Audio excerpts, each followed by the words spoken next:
Pour ceux qui ne me connaîtraient pas, je suis le fils de mon papa. Donc mon papa est Marc Fru, qui fait un peu de politique, un grand ami et défenseur d'Israël. Je ne sais pas, peut-être, est-ce que certains le connaissent? Voilà, ok, bon. Des fois, c'est la moitié de la salle qui lève la main. Ok, pas cette fois. Donc, je m'appelle Samuel Fru, je suis le secrétaire académique de Startup Ministries. Est-ce que vous m'entendez bien maintenant? Ça va? Je ne sais pas comment faire. Il y a trop de basses, on me dit. Mais en fait, c'est vrai que pour moi, ça résonne beaucoup. Mais... Voilà, je ne suis pas au 3e sous-sol et je ne parle pas dans une gouttière. Pardon? J'essaie de parler plus lentement. Alors ça, c'est un petit peu compliqué parce que vous imaginez bien que j'ai beaucoup de choses à vous dire. Mais merci Paul pour le conseil. On va essayer d'y aller comme ça et si jamais vous me faites signe. Hein. Je ne sais pas si notre sonoriste peut améliorer la chose. Donc personnellement, quelque chose qui m'a marqué, c'est qu'une des ambitions de la Fondation Eden Park est, je cite, d'équiper la jeune génération afin qu'elle sache préserver son cœur. Et ça m'a interpellé. Comment préserver son cœur? Comment le nourrir de bonnes choses afin que peut-être il n'ait pas besoin ou la tentation de se nourrir de choses moins bonnes? Je ne sais pas comment vous répondez à cette question pour vos vies. Comment nourrissez-vous votre cœur? Puis vous les enfants. Mais c'est bien, ça vous réveille un peu. S'il y avait besoin. Et personnellement, ces dernières années, j'ai expérimenté une nouvelle, donc pour moi, une manière de nourrir mon cœur qui a vraiment transformé ma vie. Et c'est de cela que j'aimerais vous parler un petit coup ce matin. J'ai rencontré personnellement Jésus à l'âge de 14 ans. Et aussi longtemps que je puisse me rappeler, j'ai toujours entendu des pasteurs, des orateurs me dire avec passion qu'il faut lire sa Bible, que la Bible c'est un trésor incroyable, qu'elle est pleine de choses super cool, qu'il faut absolument la lire et la connaître. Je ne sais pas si vous avez déjà entendu ça. En tout cas, moi, c'était quelque chose de très marquant. Et moi, jeune chrétien, puis moins jeune, les années passant, j'essayais de faire ce que l'on me disait. Je lisais la Bible avec assiduité et je comprenais tout. En fait, non. Je ne sais pas comment c'est pour vous, je ne sais pas comment c'est pour vous les enfants, mais est-ce que c'est facile de lire la Bible? Est-ce que vous comprenez tout quand vous lisez la Bible? Non, c'est pas très facile. Et puis pour moi, c'était la même chose. J'étais un peu plus grand que vous, j'avais 14, 15, 16 ans, mais ces histoires un peu bizarres, toutes ces violences, ces batailles, ces listes de noms, finalement, c'est pas toujours si clair, n'est-ce pas? Tout n'est pas très clair dans la Bible. Et puis moi, ça me frustrait. Ne pas bien comprendre, donc que ça me frustre, qu'est-ce que je fais? Je lisais un peu moins la Bible, je la lisais moins. Alors je ne sais pas si ça vous arrive à vous aussi, de vous dire, mais Seigneur, je ne comprends rien, j'arrête de lire la Bible. Puis après, qu'est-ce qui se passait que je la lisais moins? Je culpabilisais parce qu'on me disait, mais il faut que tu lises ta Bible, Samuel, c'est important, les bons chrétiens, ils lisent leur Bible. Alors, je recommençais à la lire, et puis je me disais, Seigneur, cette fois, je veux vraiment la lire. Et puis je me mettais des objectifs, 2-3 chapitres par jour, pour pouvoir faire le tour de la Bible en une année. Mais ça ne durait pas. Enfin, ça n'a jamais duré, en tout cas pour moi. Et en 2018, après plus de 20 ans de vie chrétienne et de yo-yo avec la lecture de la Bible, j'ai eu une opportunité incroyable, celle de débuter des études en théologie. Et c'est quelque chose à quoi j'aspirais depuis très longtemps. Et j'ai appris quelque chose qui pour moi est incroyable durant ces maintenant 4 années. Attention, c'est que quand on étudie la Bible, on l'étudie, eh bien elle s'ouvre. En fait, elle fait un petit peu comme une fleur, qui est l'emblème d'une fondation que peut-être vous connaissez.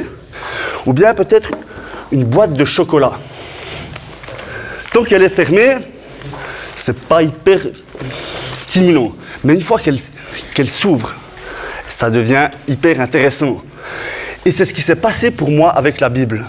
Quelqu'un aime le chocolat? Personne? Qui a dit oui?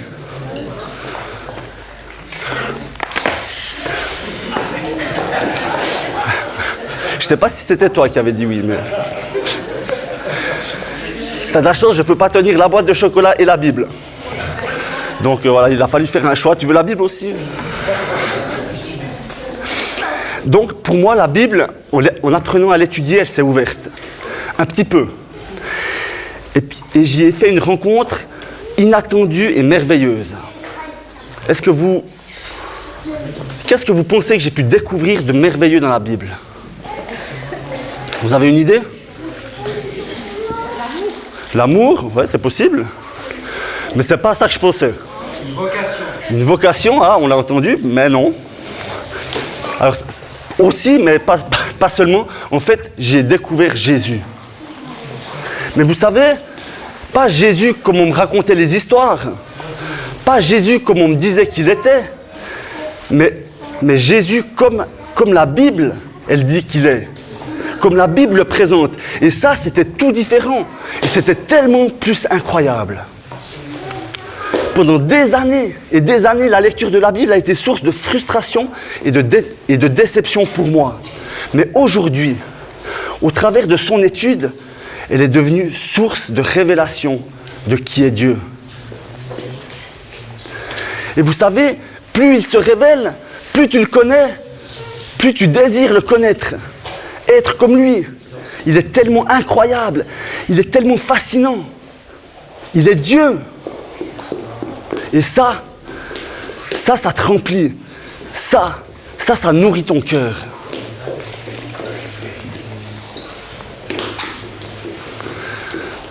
Donc pour résumer, connaître le Dieu véritable de la Bible est un moyen extraordinaire pour nourrir le cœur.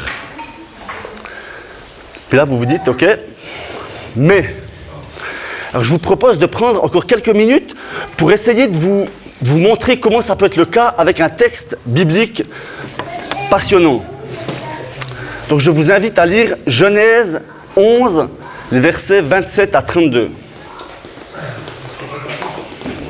Attention, là ça devient sérieux. Voici la généalogie de Téra. Téra engendra Abram, Nahor et Haran. Haran engendra Lot. Haran mourut devant Téra son père, au pays de ses origines, à Our des Chaldéens. Abram et Nahor prirent femme.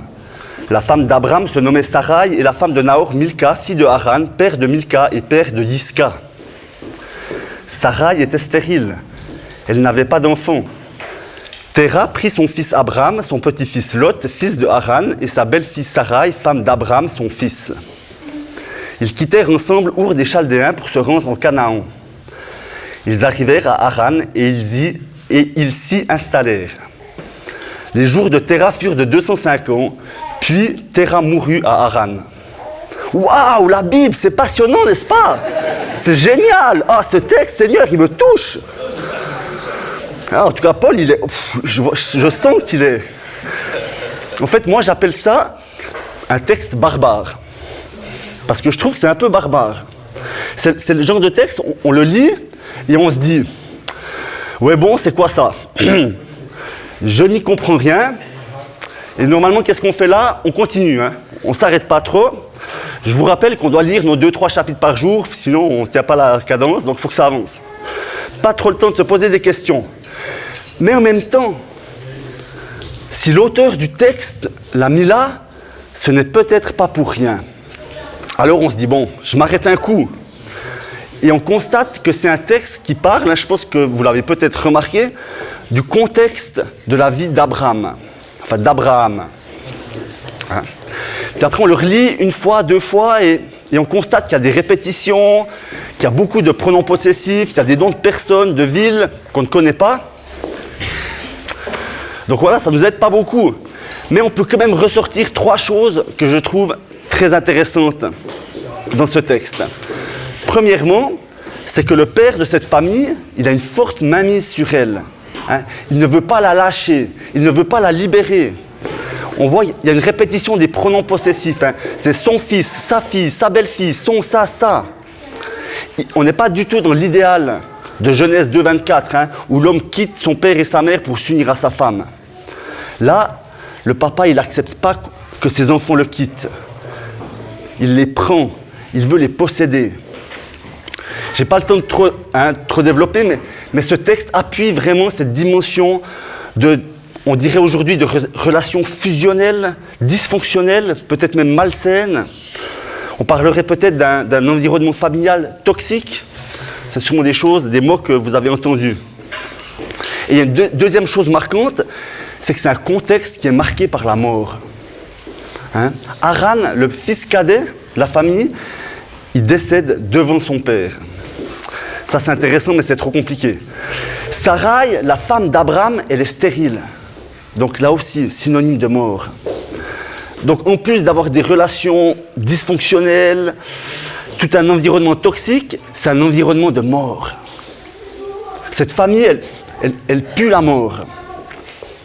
Et puis troisièmement, c'est hyper enthousiasmant, je vous avais dit, la Bible, ça nous passionne. Troisièmement, cette famille, ce clan, vit dans des villes très fortement marquées par l'idolâtrie et le péché.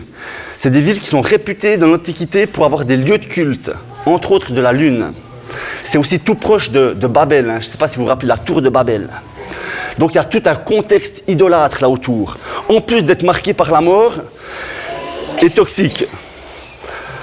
Donc on se dit, aïe, aïe, aïe, aïe, quel environnement terrible. Où Abraham a grandi.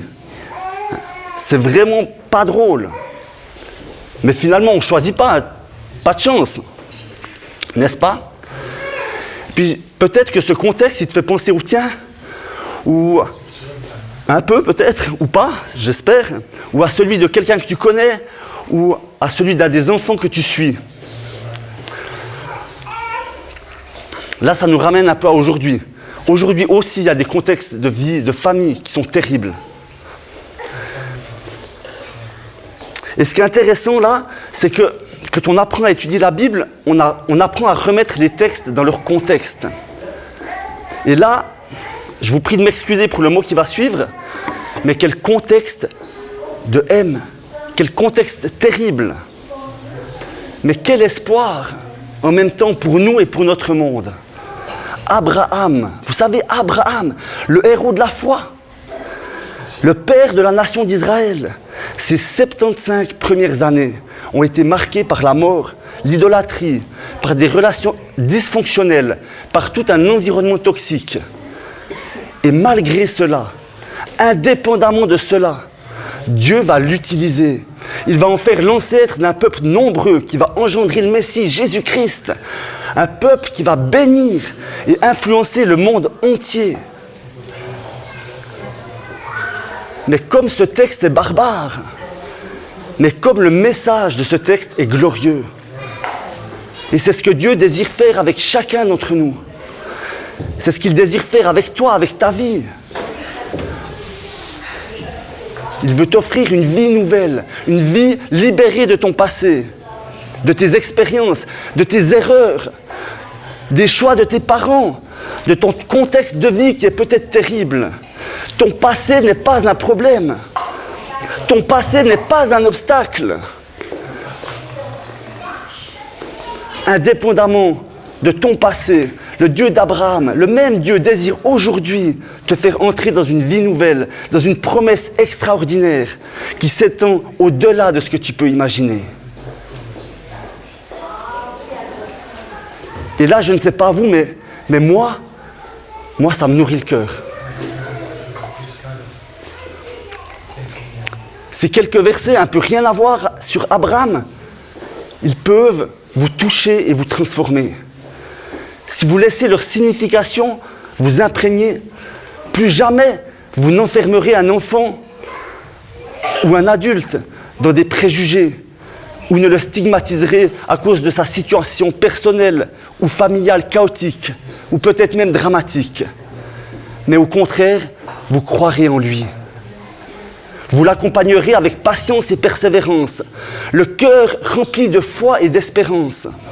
Non pas parce que vous êtes meilleur et plus patient que d'autres, mais parce que vous savez au fond de vous que, comme pour Abraham, avec Dieu, c'est possible.